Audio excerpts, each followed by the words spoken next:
पाश्चात्य भागे किल सिद्धनाथो, म्हणजे काय, वाई हे शहर कसं आहे, त्याच्या चतुसीमा दिलेल्या आहेत प्रॉपर. पश्चिमेकडे सिद्धनाथ आहे, सिद्धनाथाचं मंदिर आहे. भद्रेश्वर हा पूर्व आधी अग्रभागी, पूर्वेकडे भद्रेश्वर आहे. मध्ये स्थितो यत्रही विश्वनाथ, मध्यभागी विश्वनाथाचं, काशी विश्वनाथाचं मंदिर आहे. म्हणजे मगाशी जो आपला दक्षिण काशीचा विषय होता, तर तो हा विश्वनाथ. तर ही वाई तेवढ्या पुरताच तेव्हा मर्यादित होती. आता ही तीनही मंदिरं आजही बघायला मिळतात. वाई लोक महाराष्ट्रात घेऊन आले आणि आपल्याला माहिती आहे साधारण सवाई माधवराव पेशवे जेव्हा होते तेव्हा शनिवार वाड्यामध्ये पेशव्यांची चित्रशाळा होती, जिथे चित्रकला शिकवली जायची. मॅलेट नावाचा एक ब्रिटिश चित्रकार तिथे चित्रकला शिकवण्यासाठी यायचा. आणि ह्या मॅलेटनी किंबहुना त्याच्याही आधी, म्हणजे इतिहासाचे जर कागद बघितले ना, तर पहिल्या बाजीराव पेशव्यांनी सुद्धा काही चित्रकारांना आश्रय दिल्याचा उल्लेख आपल्याकडे कागदपत्रात सापडतात. मग त्याच्यामध्ये गंगोबा नावाचा एक चित्रकार आहे, त्याच्यानंतर असे अनेक चित्रकारांची नावं येतात. आणि ह्या चित्रकारांनी नंतर महाराष्ट्रभर त्या चित्रकलेचा प्रसार केला. त्यांच्या हाताखालची लोक जे असिस्टंट्स वगैरे म्हणतो ती कदाचित महाराष्ट्रीयन असतीलच असं नाही, कारण त्यांच्यावर ज्या कुठल्या शैलीचा प्रभाव असेल, उदाहरणार्थ राजस्थानी शैली जर पकडली तर ती शैली या चित्रांमध्ये दिसते.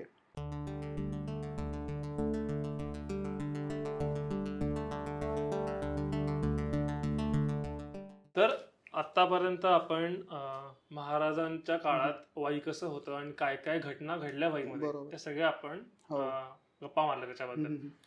आता मला पुढे जाऊन विचारावं असं वाटतं की पुढे मग पेशवाई हळूहळू सुरू झाली आणि पेशवाईच्या अंतर्गत हा सगळा प्रभाग आला. बरोबर.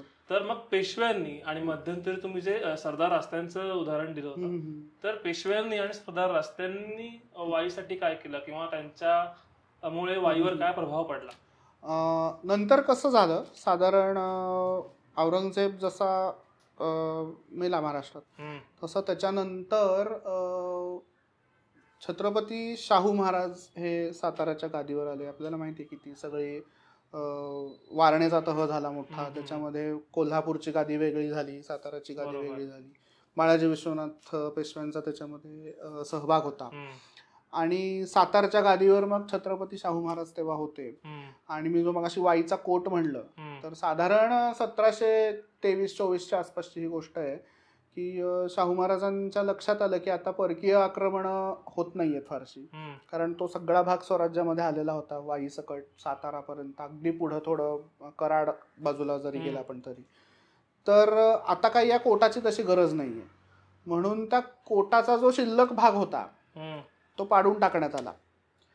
आणि तो पाडल्यानंतर काही काळातच सरदार भिकाजी रास्ते यांना, ते मूळचे कोकणातले गुहागरचे, तर ते मोठे सावकार होते, सावकारी पिढीच्या सावकारी त्यांच्या घरात होती.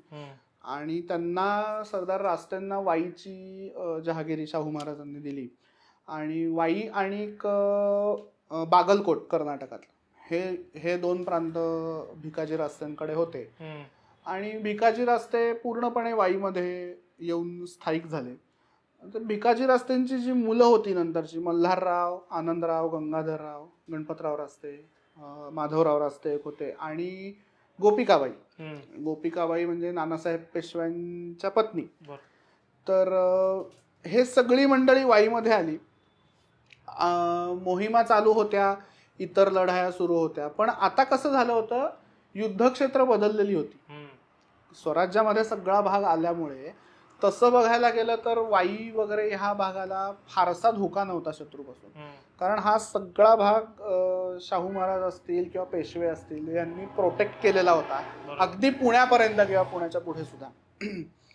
त्यामुळं इथे नंतर कला वगैरे हे भाग, मंदिर स्थापत्य असेल, हे सगळं डेव्हलप झालेलं आपल्याला बघायला मिळतं इकडच्या भागामध्ये. कारण तशा मोहिमा नसल्यामुळं कुठली आक्रमणं नव्हती, काही नासधूस होणं, विटंबना होणं हा भाग नव्हता त्याच्यामध्ये. आणि मग सरदार आनंदराव रास्त्यांनी काय केलं, मी मगाशी जे म्हणलं की जुनी वाई जरी म्हणलं तरी ती जुनी वाई 1000-2000 वर्षापूर्वीची वाई जाते, आणि नवी वाई म्हणलं तरी ती 300-350 वर्षापूर्वीची जाते.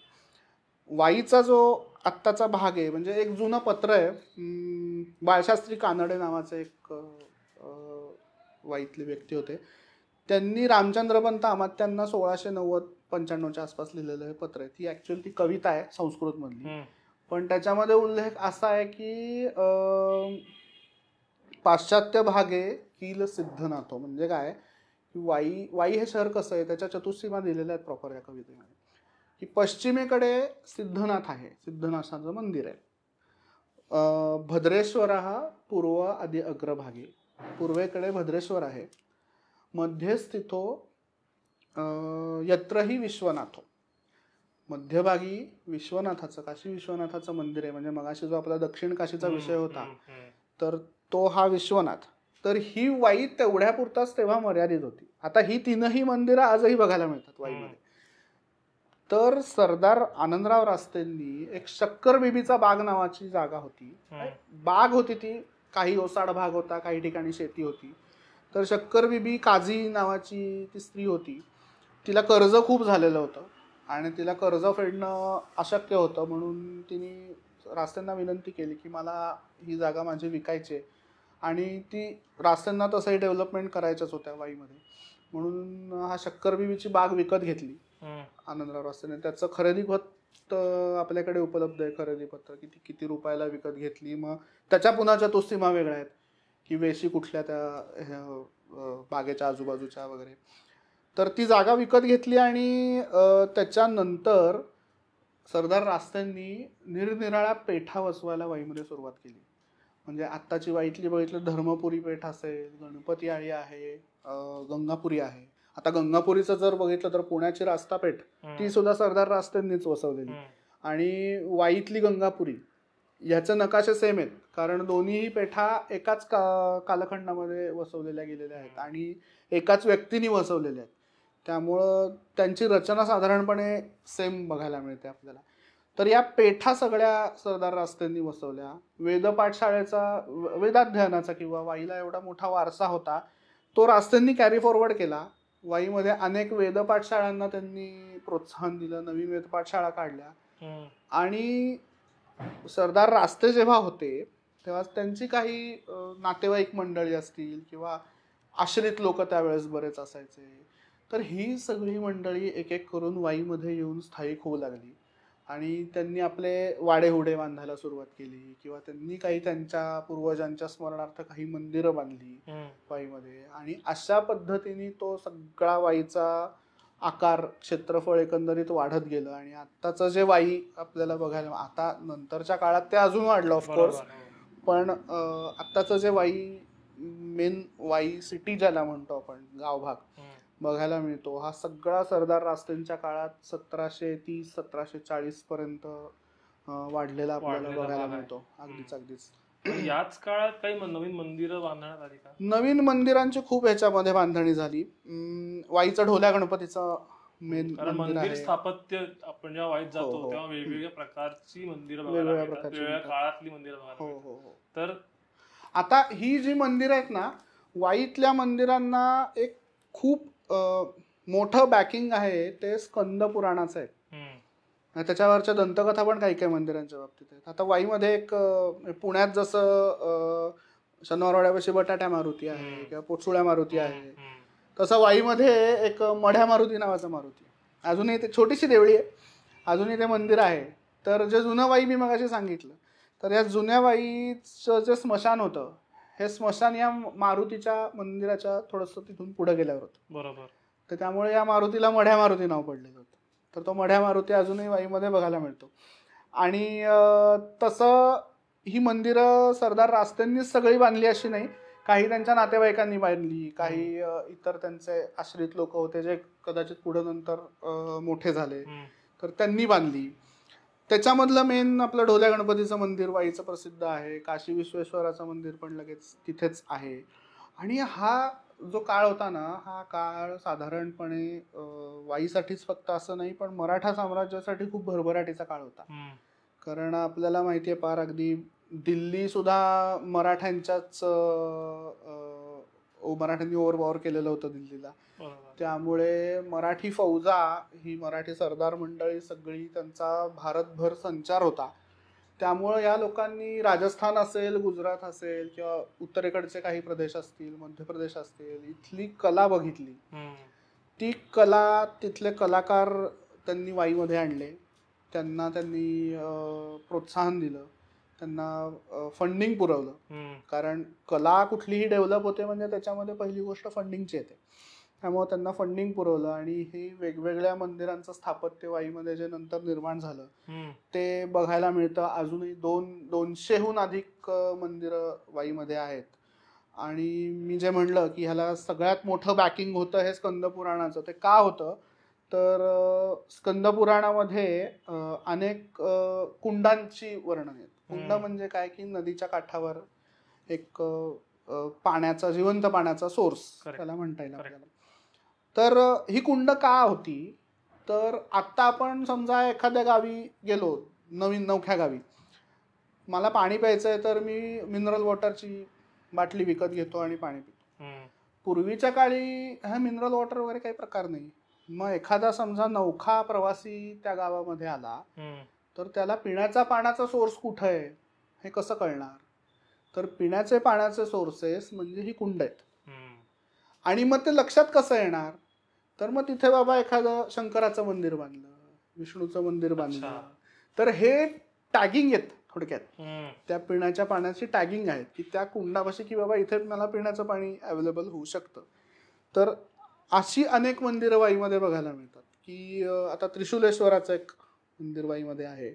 तर मग त्याच्या मागची कथा अशी आहे की ब्रह्मदेवानी यज्ञ केला वाई परिसरामध्ये. या यज्ञामध्ये त्यांनी सगळ्यांना, विष्णू असेल, शिव असेल किंवा इतर देवता असतील, यांना सगळ्यांना आमंत्रण दिलं. आणि या यज्ञावरती एका असुराने हल्ला केला. मग या असुराला कंट्रोल करण्याची जबाबदारी विष्णू आणि शंकराची होती.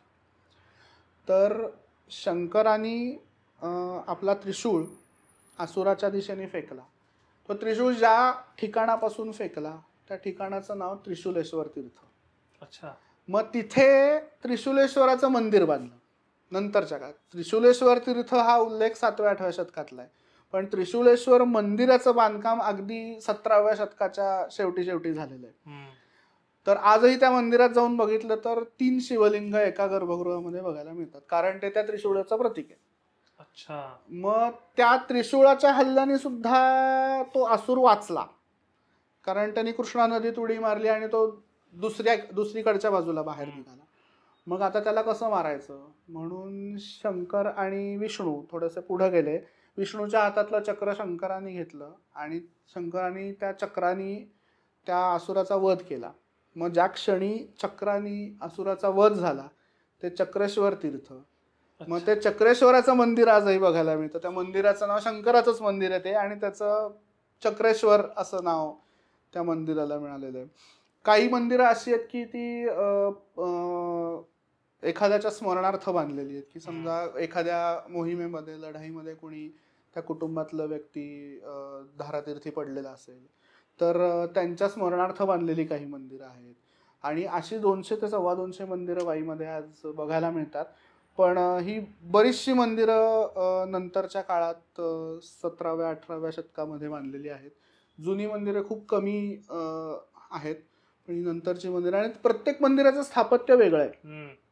म्हणजे शिखरं वेगळी असतील, काही मंदिरावरचं नक्षीकाम वेगळं असेल, भित्तिचित्र असतील काही मंदिरांमध्ये. तर हा असा सगळा प्रकार त्याच्यामध्ये बघायला मिळतो वाईच्या मंदिरात. कदाचित जे वाईमध्ये आता राहतात त्यांना या गोष्टी माहिती असतील, पण आपण आमच्यासारखी जी लोक आहेत, जे आम्ही महाबळेश्वर आणि जाता जाता आम्हाला वाई लागतं, तर वाईला सुद्धा एवढा इतिहास आहे किंवा या सगळ्या गोष्टी, ज्या बारीक बारीक गोष्टी आहेत त्या आपल्याला माहित नसतात. बरोबर.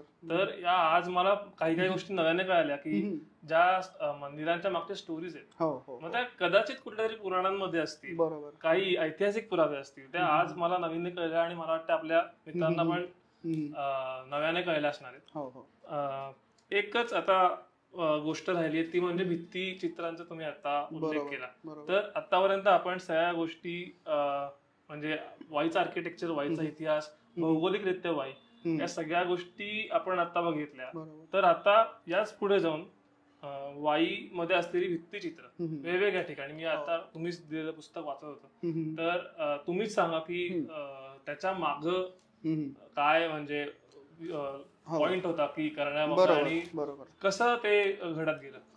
भित्तिचित्र ना, हा भित्तिचित्रांचा वारसा वाईला खूप मोठा आहे. आता भित्तिचित्रांची वाईत जी स्पेसिफिकली मराठ्यांनी तयार केलेली भित्तिचित्र आहेत, काढलेली म्हणून आपण, तर ह्याला फ्रेस्को पेंटिंग्स म्हणलं जातं. ही मूळची इटालियन कन्सेप्ट आहे. 2ऱ्या-3ऱ्या शतकात इटलीमध्ये ती निर्माण झाली, नंतर आपल्याकडे पण आली ती. आणि मी मगाशी जसं म्हणलं तसं ह्या मराठा सरदारांचा भारतभर संचार होता. राजस्थानमधले, गुजरातमधले, कर्नाटकातले काही कलाकार ही लोक महाराष्ट्रात घेऊन आले. आणि आपल्याला माहिती आहे, साधारण सवाई माधवराव पेशवे जेव्हा होते तेव्हा शनिवार वाड्यामध्ये पेशव्यांची चित्रशाळा होती, जिथे चित्रकला शिकवली जायची. मॅलेट नावाचा एक ब्रिटिश चित्रकार तिथे चित्रकला शिकवण्यासाठी यायचा. आणि ह्या मॅलेटनी किंबहुना त्याच्याही आधी, म्हणजे इतिहासाचे जर कागद बघितले ना, तर पहिल्या बाजीराव पेशव्यांनी सुद्धा काही चित्रकारांना आश्रय दिल्याचे उल्लेख आपल्याकडे कागदपत्रात सापडतात. मग त्याच्यामध्ये गंगोबा नावाचा एक चित्रकार आहे, त्याच्यानंतर असे अनेक चित्रकारांची नावं येतात. आणि ह्या चित्रकारांनी नंतर महाराष्ट्रभर त्या चित्रकलेचा प्रसार केला. त्यांच्या हाताखालची लोक, जे असिस्टंट्स वगैरे म्हणतो आपण, ती कदाचित महाराष्ट्रीयन असतीलच असं नाही, कारण त्यांच्यावर ज्या कुठल्या शैलीचा प्रभाव असेल, उदाहरणार्थ राजस्थानी शैली जर पकडली तर ती शैली या चित्रांमध्ये दिसते. आता वाईमध्ये, वाईचं स्पेसिफिकली या भित्तिचित्रांचं महत्व हे की, आणि असे जुनेही उल्लेख सापडतात, एकंदरीत जी चित्रकला महाराष्ट्रामध्ये होती या काळामध्ये तयार झालेली, त्यातली 70% भित्तिचित्र वाईमध्ये होती. आणि ती आजही काही ठिकाणी बघायला मिळतात. की आता मग चित्रकला कुठे कुठे, की मंदिरांच्या सभागृहामध्ये किंवा मंदिराच्या छतावर वगैरे ही चित्रकला बघायला मिळते. काही सरदारांचे वाडे होते, राहती घरं होती, तर या वाड्यांमध्ये ही चित्रकला बघायला मिळते. त्याच्यानंतर वाड्यांचे जे दर्शनी भाग आहेत, रस्त्यावरून जाताना जे भाग दिसतात, या भागावर सुद्धा चित्रकला केलेली बघायला मिळते. त्यातली काही वाईमध्ये अजूनही रस्त्याने जाता जाता सुद्धा आपण बघू शकतो. आणि ह्याच्यामध्ये जे मटेरियल वापरलं ते बऱ्याचदा चुना असायचा, किंवा काव ज्याला म्हणतो आपण, लाल रंगाचा गेरू रंग ज्याला म्हणतो आपण, ती असायची. काही तर नाना फडणीसांचा जो मेणवलीचा वाडा आहे, तर त्या वाड्यामधली जी भित्तिचित्र आहेत, त्या भित्तिचित्रांसाठी नाना फडणीसांनी युरोपातून रंग मागवल्याचे पण उल्लेख आहेत आपल्याकडे. म्हणजे ही कला रसिक मंडळी होती सगळी, कलेची त्यांना जाण होती, चित्रकला असेल किंवा इतर कला असेल, आणि ही सगळी कला त्यांनी महाराष्ट्रात डेव्हलप केली आणि त्याचा नंतर प्रसार केला. आणि आज ही सगळीच भित्तिचित्र हेरिटेज म्हणूनही आपण बघू शकतो. मग आता या भित्तिचित्रांमध्ये प्रामुख्याने काय येतं, तर आपले पुराणातल्या कथा असतील किंवा काही प्रसंग असतील, बऱ्याचशा सरदारांची चित्र सुद्धा ह्याच्यामध्ये येतात की ती त्याच्यामध्ये चित्रकलेमध्ये करून ठेवलेली आहेत. रामायण महाभारतातले प्रसंग असतील. एक वाईमध्ये सरदार रास्तेंचाच एक वाडा आहे, मोतीबागेचा वाडा म्हणतात त्याला. तर ह्याच्यामध्ये छत्रपती शाहू महाराजांचं भित्तिचित्र आहे.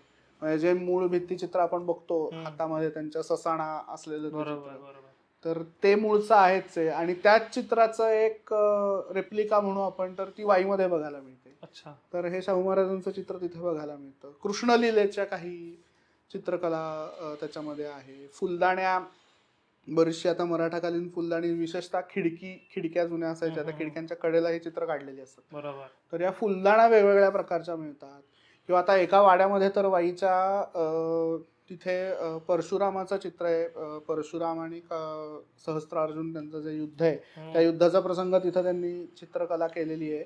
आणि त्याच्याशी रिलेटेड फुलदाण्या आहेत. म्हणजे आता त्याच्यामध्ये समजा विष्णूचा अवतार वराह अवतार असेल, तर ती जी फुलदाणी आहे ती वराहाने आपल्या शिंगावर उचलून धरलेली, असं एक चित्र त्याच्यामध्ये आहे. त्याच्यानंतर नरसिंहाची अनेक चित्र आहेत, दशावताराची खूप वेगवेगळी चित्र आहेत. एक किंवा वाईतलं स्पेसिफिकली चित्र म्हणायचं तर वाईतलं एका गंगापुरी परिसरामध्ये पंचायतनाचं मंदिर आहे. तर त्याच्यामधली जी भित्तिचित्र आहेत त्याच्यावर मागच्या वर्षी आम्ही शोधनिबंध केलेला होता. तर तिथे दशावताराची चित्र आहेत. तर ह्यातलं जे रामाच्या अवताराचं चित्र आहे ना ते खूप वैशिष्ट्यपूर्ण आहे. वैशिष्ट्यपूर्ण असं काय आहे तर जनरली आपल्याला सगळीकडे राम अवतार जिथे जिथं मूर्ती असतील, चित्र असतील, तिथे धनुष्य घेतलेला हातात किंवा राम, सीता, लक्ष्मण अशा पद्धतीचे चित्र बघायला. पण हे जे चित्र आहे ना पंचायतनाच्या मंदिरातलं, हे अहिल्याचा उद्धार करणाऱ्या रामाचं चित्र आहे. शेजारी लक्ष्मण उभा आहे आणि अहिल्याची आपल्याला ती रामायणातली कथा माहिती आहे, ती पाषाणहून पडलेली असते आणि रामाचे पाय लागल्यावर ती स्त्री त्यातून निर्माण होते. तर हा प्रसंग दाखवणारं ते चित्र आहे. आणि अशी चित्र खूप कमी आहेत जी वाईमध्ये बघायला मिळतात, जी रेअरेस्ट म्हणजे कुठेही इतर ठिकाणी फारशी बघायला मिळत नाही. अशी भित्ती चित्रकला वाईमध्ये अनेक ठिकाणी डेव्हलप झालेली बघायला मिळते आपल्याला. आणि मला वाटतं त्याच्यावरच तुम्ही आता एक पुस्तक पण लिहिताय आणि त्याचं काम होत आलंय. तर मग तुम्ही सगळं या चित्रांबद्दल म्हणजे अशी किती चित्र आहेत आणि तुम्ही आता अभ्यास करताना तुम्हाला काही नवीन गोष्टी किंवा लोकांना सांगाव्याशा वाटतील का? नक्कीच. चित्रकलेबद्दल नवीन सांगण्यापेक्षा मी म्हणेन जी चुनेगच्ची बांधकाम आहे की मंदिराची शिखरं विशेष करून, म्हणजे चुनेगच्ची सुरू कधी झालं, ज्या क्षणी आपल्याला पूर्वीची पद्धत अशी होती की दगड कोरून काढायचा, त्यातून मूर्ती बनवायच्या. पण हे शिल्पकार मिळेनात नंतर किंवा एवढाले दगड आणणं तसं ते काम मुश्किलीचं होतं. बरोबर. मग हा चुनेगच्ची बांधकामाचा प्रकार आपल्याकडे आला, ज्याच्यामध्ये मंदिराच्या शिखरावर चुना, गूळ, शिस वगैरे हे लोखंडी सळया हे सगळे वस्तू वापरून त्या मूर्ती शिखरांवर कोरल्या जायच्या. बरोबर. तर ह्याच्यामध्ये सुद्धा पुन्हा अगेन वाईतलं जे काशी विश्वेश्वराचं मंदिर आहे, त्या काशी विश्वेश्वराच्या मंदिरावर जी चुनेगच्ची शिल्प आहेत, तर ही चुनेगच्ची शिल्प महाराष्ट्रातली सगळ्यात जास्त शिल्प म्हणून त्यांची नोंद झाली आहे की जास्त शिल्प असलेलं मंदिर, की त्याच्यावर जवळजवळ 100च्या आसपास शिल्प आहेत. आणि आता त्यांनी रिस्टोरेशन खूप छान केलंय त्या मंदिराचं, त्यामुळं ती सगळी शिल्प बघायला मिळतात. तशी वाईतली ही सगळी भित्तिचित्र आहेत. आणि स्टकोच्या बाबतीतच म्हणजे चुनेगच्चीच्या बाबतीतच काही काही शिल्प अशी आहेत ना की शिवपरिवार ज्याला आपण म्हणतो की शिव, पार्वती, गणपती, तर अशी 1-2 ठिकाणी शिल्प आहेत. वाईतलं धर्मपुरीच्या घाटावरचं रामेश्वराचं मंदिर आहे, तर त्या रामेश्वराच्या मंदिरावर शंकराचं चुनेगच्ची पद्धतीचं शिल्प आहे. तर त्याच्यामध्ये शंकर दिसतो मध्यभागी, एका मांडीवर गणपती आहे, एका बाजूला पार्वती आहे. आणि ह्या शिल्पाचं वैशिष्ट्य असं ना की त्यात शंकराला खूप सुंदर कोरीव अशी दाढी आहे. म्हणजे आत्ताची जी स्टाईल आहे दाढी ठेवण्याची, बरेच मंडळी ठेवतात, तर ती तशी दाढी या शंकराला आहे. आणि अशी पण काही ठिकाणी चुनेगच्ची शिल्प बघायला मिळतात. त्याच्यानंतर मेणवलीचा नाना फडणीस वाडा आहे, तिथे काही भित्तिचित्र आहेत. आणि मंदिरांच्या रँडमली 5 मंदिरं कुठलीही वाईतली घेतली, कुठल्याही मंदिराची शिल्पकला ही दुसऱ्या मंदिरासारखी नाही. अच्छा. हे त्यातलं खूप मोठं वैशिष्ट्य आहे की एखाद्या मंदिराच्या शिखरावर मूर्ती असतीलच असं नाही, शिल्प असतीलच असं नाही, पण मग त्याच्यावर शिल्प नाही आहेत तर तिथे जाळी काम केलेलं आहे. त्या जाळीला आजूबाजूनी नक्षी कोरलेली आहे, त्या नक्षीचे रंग, किंवा आता एक वाईतलं बाणेश्वराचं मंदिर आहे, मंदिर तसं जुनं आहे पण नंतरच्या काळामध्ये त्याचं शिखराचं चुनेगच्ची बांधकाम शिखरावर केलेलं आहे. तर त्या शिखराचं वैशिष्ट्य असं की बऱ्याचशा वाईतल्या मंदिरात जी बैठ्या स्वरूपाची शिल्प दिसतात, तर ह्याच्यावरती जी शिल्प आहेत ती उभ्या स्वरूपाची आहेत. मग त्याच्यामध्ये महिषासुरमर्दिनी आहे, त्याच्यामध्ये गरुडाची शिल्प आहेत, विष्णूची शिल्प तर बऱ्याच ठिकाणी दिसतातच. आणि ही जी शिल्पकला आहे तर ह्याच्यामध्ये एक पॅटर्न दिसतो. अच्छा. म्हणजे जी पूर्वाभिमुख मंदिरं आहेत, पूर्वेकडं तोंड करून असलेली, या पूर्वाभिमुख मंदिरांच्या शिल्पांचा पॅटर्न वेगळा आहे. आणि जी पश्चिमेकडे तोंड करून आहेत, पश्चिमाभिमुख मंदिरं आहेत, या पश्चिमाभिमुख मंदिरांचा पॅटर्न पूर्णपणे वेगळा आहे. कदाचित शिल्प तीच असतील, विष्णूच असेल, पण जी एका स्तरावरती समजा विष्णूचे अवतार, दुसऱ्या स्तरावरती सरस्वतीची शिल्प, हा पॅटर्न जो आहे हा पॅटर्न या दोन्हीकडच्या पद्धतींमध्ये वेगळा बघायला मिळतो. आणि पश्चिमाभिमुख मंदिरं खूप कमी आहेत वाईत, हार्डली बोटावर मोजण्याइतकी मंदिरं आहेत. पण हे वैशिष्ट्य त्याच्यामध्ये नक्कीच बघायला मिळतं. आणि या सगळ्या गोष्टीचा एक आढावा मी त्या पुस्तकाच्या माध्यमातून घेण्याचा प्रयत्न करतोय की इतिहास तर आहेच, आणि जी कला आहे ती कशामुळे आहे. काही संस्था वाईमध्ये आहेत की ज्या गेली 100-150 वर्ष सामाजिक क्षेत्रामध्ये, सांस्कृतिक क्षेत्रामध्ये कार्यरत आहेत. तर या सगळ्याचा आढावा त्या पुस्तकातून घेण्याचा मी पुस्तक वाचायला नक्कीच आवडेल. कारण नक्कीच या गोष्टी फारशा लोकांना माहित नाही. सो त्या जर आपल्याला त्याच्या एखादी कलाकृती बघताना जर त्याची स्टोरी माहिती असेल तर ती कलाकृती जास्त कळते आणि त्याच्या मागचे जे एफर्ट्स असतात ते पण कळतात. आणि मगाशी तुम्ही जसं म्हणलं की सरदार असते किंवा पेशवे किंवा त्या समकालीन राजवटी ज्या होत्या ज्यांनी त्यांच्यामुळे ही कला जपली गेली तिथे, तर मला वाटतं त्यांचाही मोठा वाटा आहे. कारण कलेला राजाश्रय मिळणं हे फार गरजेचं आहे. आणि ते कदाचित पुण्यात पण पेशव्यांमुळे अनेक गोष्टी घडल्या. आणि वाई पण तेच एक उदाहरण आहे की त्या समकालीन राजवटी जेव्हा जे लोक तिथे राज्य करत होते त्यांनी जी कला जपली, त्यामुळे आज आपल्याला ते बघायला मिळतंय. आणि पाश्चात्य संस्कृती खरं तुम्ही जे सांगितलं आणि त्याचा आपण आपल्या पद्धतीने मांडण्याचा प्रयत्न केलाय तिथे. अगदी अगदी. म्हणजे काही मंदिरांचं जर सभामंडप आहेत ना, त्याला एक इंडो सार्सनिक पद्धतीचं हे म्हणतो आपण की थोडासा ग्रीक आर्किटेक्चरचा प्रभाव. पण हा ग्रीक आर्किटेक्चरचा प्रभाव कुठे आहे तर तो तुमच्या मंदिराच्या सभामंडपात आहे. तर हे सगळे इन्फ्लुएन्स बघायला मिळतात. किंवा काही मी जी चुनेगतची शिल्प म्हणलं तर दिसताना तुम्हाला मराठी सरदाराचं शिल्प दिसतंय, पण त्याच्या डोक्यावरती हॅट आहे, असे पण बरेच ठिकाणी आहेत.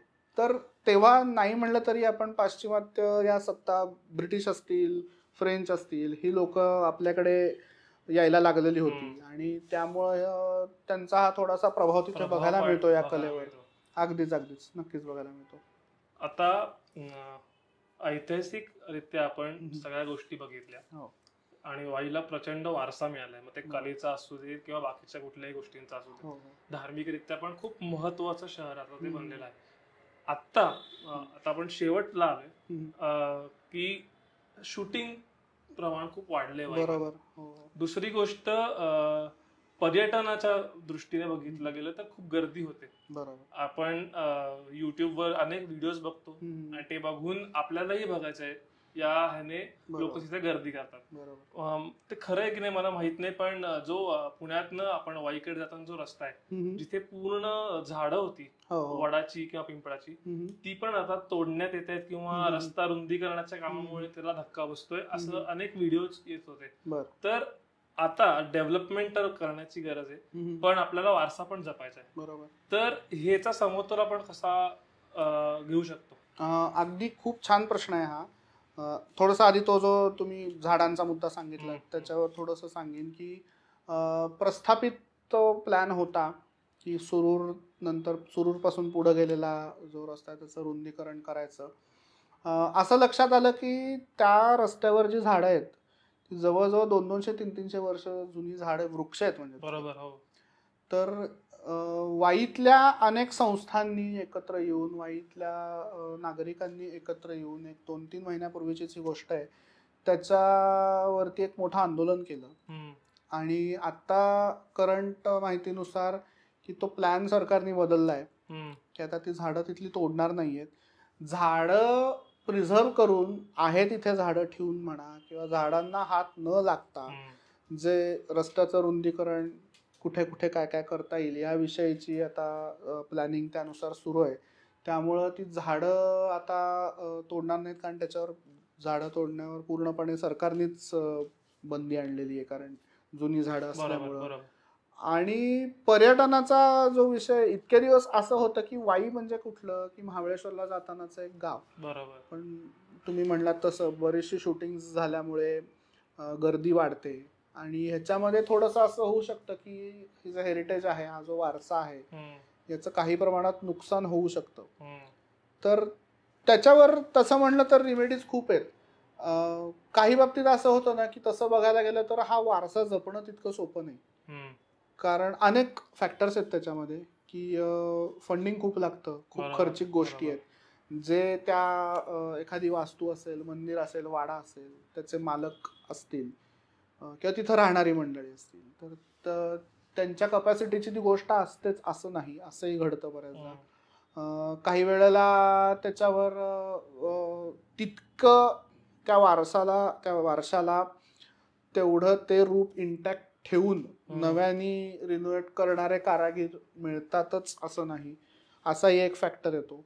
मग याच्यावरती पर्याय काय आहे, तर म्हणजे माझं वैयक्तिक मत तर असं आहे की इतिहास हा जो एकंदरीत भाग आहे किंवा ऐतिहासिक वारसा, याची जाणीव अगदी स्कूल लेवल पासून सगळ्यांना करून दिली पाहिजे. कारण ते जेवढं आपण मोठी माणसं ग्रास्प करतो त्याच्या कैक पटीनं अधिक लहान मुलं करतात. त्यामुळं की बाबा आपल्याकडे हा वारसा आहे, आपल्याकडे अशी मंदिर आहेत, आपल्याकडे असा वाडा आहे, त्याला इतका इतिहास आहे, आपल्या पूर्वजांनी अशा संघर्षातनं हे उभं केलंय, ही जाणीव जर लहान वयापासनं शाळा लेवलला किंवा घरी पालकांनी आपल्या मुलांना करून दिली तर मला वाटतंय येत्या पिढीपर्यंत नक्कीच या वारशाचं जतन होऊ शकेल. आणि सद्यस्थितीत हे करायचं म्हणलं तर ह्याला अनेक पर्याय देखील आहेत. आता वाईमध्येच उदाहरण आहे, मी जसं मगाशी म्हणलं, काशी विश्वेश्वराचं मंदिर आत्ता नव्याने त्यांनी सगळी शिल्प त्यांचं प्रिझर्वेशन केलेलं आहे आणि ती इतकी उत्तम झाली आहेत की जुन्या त्याच्या स्ट्रक्चरला कुठेही धक्का न लागता त्यांनी ती केलेली आहेत. किंवा मेणवलीचा वाडा नाना फडणीसांचा आहे, तर त्याचं सुद्धा प्रिझर्वेशन खूप छान त्यांनी केलेलं आहे. अगदी म्हणजे त्यांनी जुना काळ तिथे उभा केलाय, ऑडिओ गाईड वगैरे सगळी सिस्टीम तिथे त्यांनी उभी केलेली आहे. त्यामुळे त्या दृष्टीने म्हणजे पर्यटन आणि हा वारसा हे दोन्ही हातात हात घालून चालतायत असं म्हणू शकतो आपण. आणि वाईमध्ये सुद्धा काही संस्था आहेत की ज्या ह्याच्यासाठी काम करतायत, कारण बऱ्याचदा असं होतं की अशा कुठल्याही गावामध्ये या अशा गोष्टी करायच्या म्हणजे लोकसहभाग खूप गरजेचा असतो. अगदी साध्या गोष्टी असतात की आपल्याकडे किल्ल्यांवर वगैरे पण आपण या गोष्टी बघतो की भिंतींवर नावं लिहिली जातात किंवा कुठे काय लिहिलेलं जातं. तर ह्या गोष्टी चुकीच्या आहेत हे प्रत्येक वेळी जमेल तसं समजावून सांगणं खूप गरजेचं आहे. आणि हे जर शाळा लेवल पासून झालं तर ती मुलं पुढे जाऊन त्याचं रिफ्लेक्ट आपल्याला चांगल्या गोष्टीमध्ये बघायला मिळेल. कारण बऱ्याच मी मध्यंतरी माझ्या 1-2 लेखांमध्ये लिहिलंही होतं की सतत नवीन पिढीला नावं ठेवूनही उपयोग नाही, कारण नवीन पिढी ही खूप चांगल्या पद्धतीने काम करणारी आहे, होणार आहे. त्यामुळे त्यांना जर व्यवस्थित डायरेक्शन्स दिल्या आपण आणि या गोष्टीची जाणीव करून दिली तर नक्कीच भविष्यात आपल्याला या गोष्टीची फळं चांगलीच बघायला मिळतील. कुठेतरी मी जसं म्हणलात की शैक्षणिक शालेय स्तरावर शिकवण्याची गरज आहे. एकतर आपण जो इतिहास शिकतो तो खूप, आपला जो इतिहास आहे तो खूप कमी शिकला जातो आणि जगाचा जो इतिहास आहे तो आपण जास्त शिकून घेतो. तर कुठेतरी साइड बाय साइड आपले जे भारताचा जो कालखंड होता आणि त्यात ज्या घटना घडल्या त्या जर शिकवल्या आणि मग त्यात कला आणि या सगळ्या गोष्टींची समज जर त्याच काळात दिली लहान असताना तर. आणि दुसरी गोष्ट जे तुम्ही म्हटलात की विटंबना जी केली जाते तर सेल्फ डिसिप्लिन नावाची गोष्ट मला वाटतं फार कमी आहे, ती वाढवण्याची गरज आहे. आणि ती फक्त लहान मुलात जर आपण तेव्हाच काहीतरी होऊ शकतो, एकदम मोठं झालो की आपण बदलू शकत नाही. मोठं झालं की एक प्रकारचा ॲरोगन्स येतो म्हणू किंवा मी का ऐकू, बरोबर, ही मेंटॅलिटी थोडीशी तयार होते. कारण मध्यंतरी शनिवार वाड्यात मी गेलो होतो आणि तिथे पण एका दारावर लिहिलंय की ह्याचा शौचालय म्हणून वापर करू नये असं तिथं लिहिलंय असं बघितलं. बर हे लिहावं लागलं, हे लिहावं लागलं. म्हणजे ती पाटी आता काढली असेल की नाही मला माहित नाही, पण तिथं मी ती वाचली आहे. तर मला वाटतं की हे फारच बेसिक गोष्ट आहे, खूप बेसिक गोष्ट आहे. किंवा नदीच्या बाबतीत सुद्धा तेच. आता मी ज्या म्हणलं वाईतल्या संस्था की त्या दर रविवारी या संस्थांचं काम हे असतं की प्रत्येक एखाद्या घाटावर जाऊन तो घाट स्वच्छ करणे किंवा त्याच्याविषयी अवेअरनेस निर्माण करणे. तर आपल्याला मनापासून वाटलं पाहिजे की आपण निर्माल्य असेल किंवा काही इतर काही गोष्टी असतील की आपण त्या नदीत टाकतोय, अरे ते उद्या आपण तेच पाणी पिणार आहोत आणि तेच पाणी आपण आज घाण करतोय. तर हा अवेअरनेस जास्तीत जास्त निर्माण झाला पाहिजे. त्यासाठी फक्त सामाजिक संस्था म्हणा किंवा ह्या लोकांनी हे न करता सगळ्यांनी एकत्र येऊन जर या गोष्टींकडे फोकस केला तर नक्की फरक पडू शकेल आणि त्या मानसिकतेत बदल होऊ शकेल. म्हणजे परिस्थिती खूप गंभीर नाहीये, पण आपण ती अजून बेटर करू शकतो, पॉसिबल आहे. नक्की नक्की, आणि ती करायची गरज आहे, खरंच गरज आहे. कारण आपल्याला एवढा वारसा जर लाभला आहे तर ते आपलं काम आहे ते जपणं. बरोबर, ते किती जरी अवघड असलं तरी. हो हो हो, अवघड असलं तरी आणि मार्ग निघत जातात. म्हणजे माझा वैयक्तिक अनुभव हा आहे ह्या बाबतीत, इतर बाबतीत आहे की तुमची मानसिकता असेल करायची, तुम्ही पॉझिटिव्हिटी दाखवलीत की ही गोष्ट मला करायची आहे, तर त्याचे मार्ग निघत जातात. बरोबर, या कोणी ना कोणीतरी तुम्हाला मदत करतं आणि हे होत जातं. टाइम कन्झ्युमिंग गोष्ट आहे, नाही असं नाही, बरोबर, पण ते त्याच्यात पडल्याशिवाय ते होणार नाही. हा पण एक दुसरा फॅक्टर आहे त्याच्यातला. येस. तर मला वाटतंय आज आपण इथे थांबूया.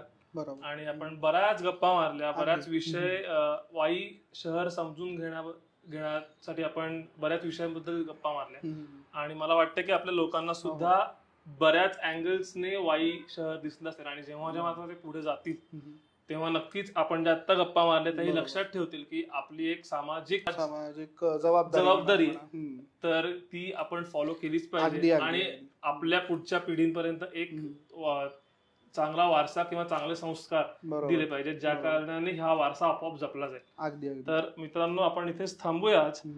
हा एपिसोड कसा वाटला तो आम्हाला नक्की कळवा. आणि यापुढे तुम्हाला कुठले विषय जाणून घ्यायला आवडतील तेही नक्कीच सांगा आम्हाला कमेंट्समध्ये. फॉलो करायला प्लीज विसरू नका. आणि सरांच्या इन्स्टावर किंवा सरांच्या इंस्टाग्रामवर तुम्ही फॉलो करा. आणि त्यांना जर काही प्रश्न असतील ते तुम्ही डिरेक्टली विचारू शकता. नक्की नक्की. मी सुद्धा खूप खूप तुमचे आभार मानतो की हा विषय अगदी माझा खूप जिव्हाळ्याचा विषय आहे हा वाई. हा मी स्वतः वाईचा आहे हे तर एक कारण आहेच, पण इतिहास ही पण एक त्याला बॅकग्राऊंड आहे. तर त्यामुळे हा विषय मांडण्याची संधी दिली सगळ्यांसमोर, त्याबद्दल मी सुद्धा खूप खूप आभारी आहे. खूप खूप धन्यवाद. थँक्यू.